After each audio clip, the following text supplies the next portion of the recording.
Tourloti is the largest of the 4 villages that line the scenic main road along the northeast coast of Crete, where the road winds among the crags forming the foothills of Mount Askordalia, overlooking the South Aegean Sea. As you round one of these bends, Tourloti appears resting on a bushy knoll, its unmistakable whitewashed cubist houses proclaiming its faithfulness to the Cretan rural ideal.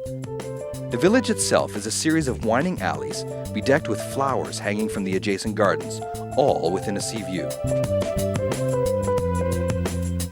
The people of Tourloti keep faithfully to their religious traditions, mainly in the spring and the summer, when the church bells ring regularly from Easter onwards. August is an especially rich time for religious festivals and the attendant feasting. To get to Tourloti from Agios Nikolaos, drive east on the main highway for 45 kilometers, and the village will pop into sight on your left. Or you could drive west from Sitia for 28 kilometers. Bechtel rural bus from both towns stop at Tourloti upon request.